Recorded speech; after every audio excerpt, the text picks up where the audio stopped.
Oke, jadi sekarang di market point Jepang Yen, JP, JPY, dan kita akan lihat ya.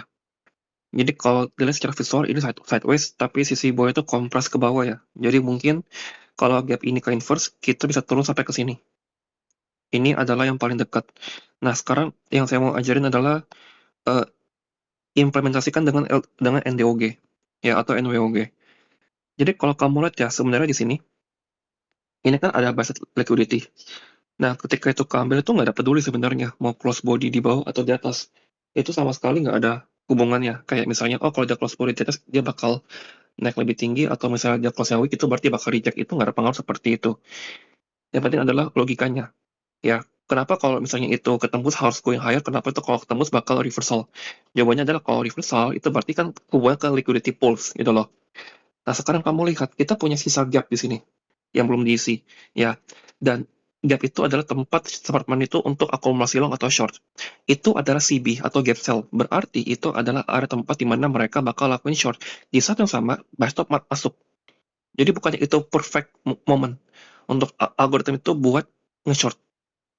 Jadi mungkin nggak itu bakal tembus? Jawabannya tidak mungkin sekali. Karena itu menjadi perfect place bagi mereka untuk distribusi shortnya. Karena retail pada breakout trading. Oke, nah sekarang kamu lihat ya, di sini kita punya ada NWOG ya. Kita close di atas, kita open di bawah. Nah, kita kan bakal bedah setup yang ini. Jadi yang perlu kamu notice adalah, even though kita belum closing di bawah ini. Oke, kita belum close di bawah kan. Tapi dengan adanya NWOG, maka mungkin nggak kalau misalnya ini naik ke atas sekali lagi? Nggak mungkin. Karena itu akan menjadi seek and destroy. Seperti ini. Dan kalau to happen, ya udah, nyerah. Mau gimana? Gitu loh. Ya, jadi antitesisnya adalah kamu udah tahu bahwa harga itu nggak bertembus. Tembus doang ya, bodo amat lah mau cost body atau enggak, tembus aja. Karena itu akan menjadi conditionnya seek and destroy atau sideways. Nah, sekarang kita ukur dulu 50%-nya. Karena itu akan memberikan kita informasi apakah kita akan going lower atau enggak. Nah, kita close di bawah, artinya apa? Ini harusnya turun, kencang turunnya. Sejauh apa harga bakal short minimal ke sini? Kenapa nggak ke PDL ini? Karena ya di antara mereka nggak ada liquidity, sorry, nggak ada fair value gap. Seperti itu. Nanti kalau gap ini ke inverse, baru kita bisa turun ke bawah sini. Ya, jadi ini adalah target terdekatnya. Dari situ, kamu tinggal ke M15 dulu. Kita tunggu di Asianya. Dan seperti apa di sesi Londonnya. Ini kita mau Asia ya.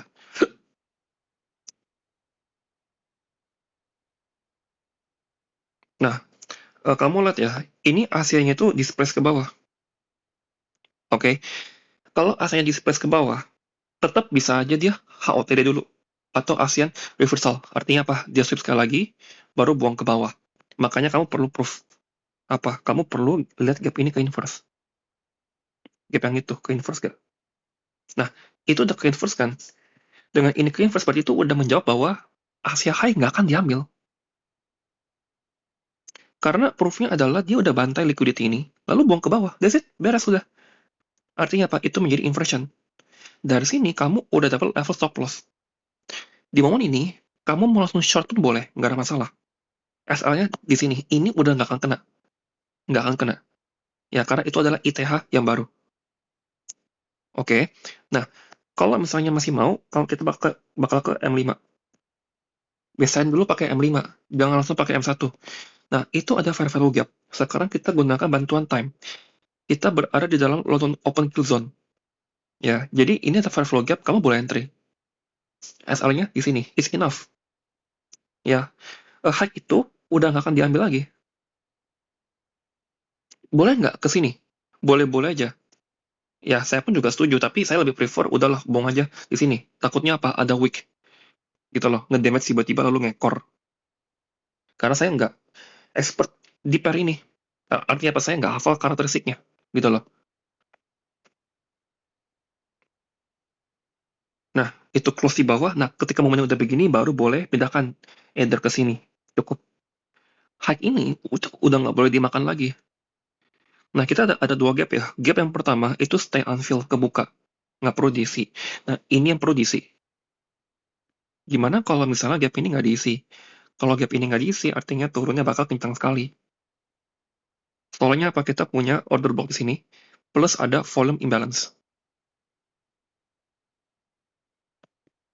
Oke? Nah, dapat nggak logiknya? Gimana dia nggak isi gap itu?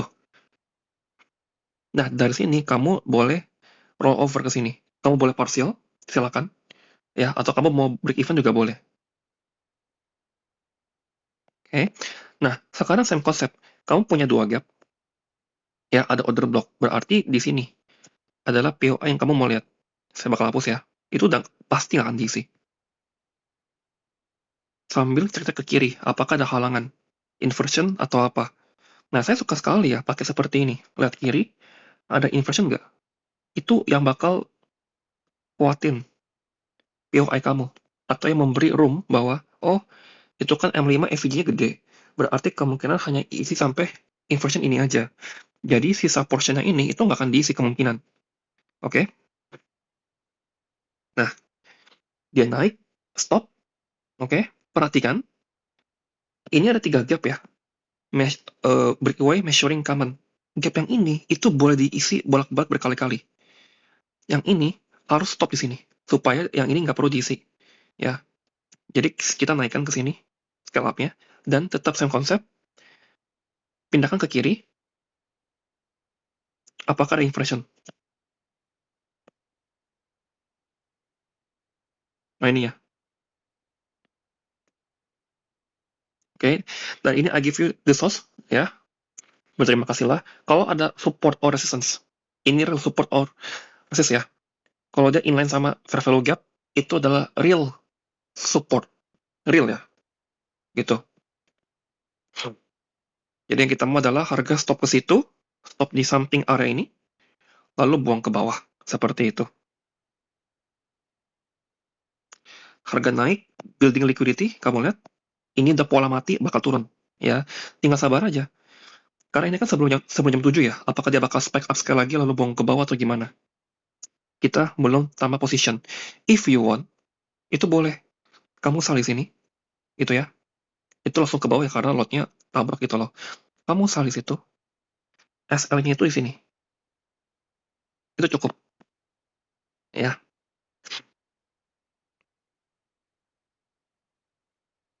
Nah, itu stop kan? Ini kena perfect support yang ada di kiri. Nah, ini yang orang nggak tahu ya. Asit itu juga ada cara cara pakai ini. Diajarin pakai support resistance tapi itu yang real gitu loh. Yang benar-benar kalau kamu mau stop delivery di situ. Kenapa? Karena pada ini ya logikanya ya. Pada dasarnya semua SNR itu adalah order block. Setuju nggak? Coba aja kamu pikirin. Kalau kamu lihat harga seperti ini dan ini adalah support bukannya ini adalah order block sebenarnya. Candle yang paling bawahnya. Betul nggak? Iya dong. Ini pasti ada order block kan. Berarti ketika itu di flip kita pakai apa sebenarnya? Kita pakai breaker block atau mitigation block atau inverse order block. That's the logic. Ya, jadi kita sebenarnya pakai entire ini nih. Kita pakai order block ini sebagai inversion. Ingat, breaker block dan mitigation block adalah inversion order block atau OB yang fail. Ini udah pasti jatuh. Langsung boleh break even. Nanti kalau ada FVG yang kebentuk, kamu boleh short lagi. Ya. Nah, kita pump up. Oke. Okay? Let's say kena stop loss, nggak apa-apa. Itu kayaknya ada news ya. Dia memang benar sih. Berhasil deliver ke bawah kan. Itulah penting kamu perlu partial. Sekarang kamu lihat ya. Bodinya itu masih close dalam gap. Oke, kita masih close di bawah support. Oke, artinya kita masih closing di bawah inverse order blocknya. Ini kita baca ya. Lihat, bodinya masih stay di dalam kan.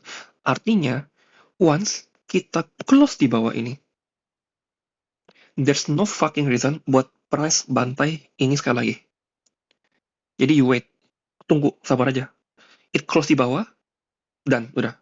Oke, sekarang kamu lihat ya. Nah itulah pentingnya. Kalau lot kamu benar, pasti kan nggak ke average-nya, nggak ke AVG-nya sejauh itu kan. Same rules, 3 gap, pilih yang mana, fokus kedua ini. Karena ini ada volume imbalance, saya bilang ini, aku bakal pakai gap ini kalau apa? Kalau misalnya dia berhasil proof buang ke bawah, gitu, ya. Nah, itu masuk kamu boleh short. Tapi, kalau kamu short, SL-nya di mana? Perlu di sini nggak? Boleh, tapi kamu ukur ke TP. Oke nggak? Kalau oke, ambil aja. Nah, tapi kalau mau yang ininya, yang mau amannya, urut di sini aja. Itu cukup. Karena harusnya gap itu udah nggak mungkin diisi. Nggak mungkin sekali. Karena kita punya gap, kita punya breaker, kita punya volume imbalance di sini yang akan banyak sekali. Jadi harusnya itu nggak akan disentuh lagi sama market. Dia turun, reprice di sini, saat makro, lalu buang ke bawah. Ya, displace. Nah, ini kamu boleh langsung rollover. Lakukan partial dulu, seperti biasa. Karena kita udah di extreme discount. Ya, harga naik, kamu boleh short lagi sekali lagi. Jadi kamu tadi udah ambil sebagian, kamu short lagi. Gitu loh. Risknya pasti nanti bakal mengecil juga. Lalu harga displace, ini udah jadi inversion, di kiri nggak ada gap. Nanti ketika ini momen terakhir nih, ketika ini buang ke bawah, itu langsung harus cepet, langsung deres, nggak boleh lama-lama. Kayak begini nih, ini nggak boleh kayak begini lama. Gap inilah yang nanti akan digunakan oleh algoritma buat last reprice kalau dia mau ya. Ingat, sebelum jam 12 pasti akan deliver. Ya, kita lihat, deliver nggak? Nah, dia deliver saat apa? Lunch nggak? Oh ya, dia di 12 enggak? Ya, tapi di sini, 110 saat makro. Ya, lihat ya, ini tembus, gap, nahan, makro, buang ke bawah. Seperti itu. Ya, nanti setelah ini turun atau gimana udah bodo amat. Jadi, kalau kamu kena stop loss di sini, itu nggak masalah. Karena ketika kamu latihan, kamu nggak liat news kan? Ketika kamu market replay, kamu nggak liat news kan? Gitu loh. Jadi, konsepnya sama. Yang penting cari proteksi terakhir, buat taruh SL. Lalu kamu tinggal tap rate aja. Seperti itu.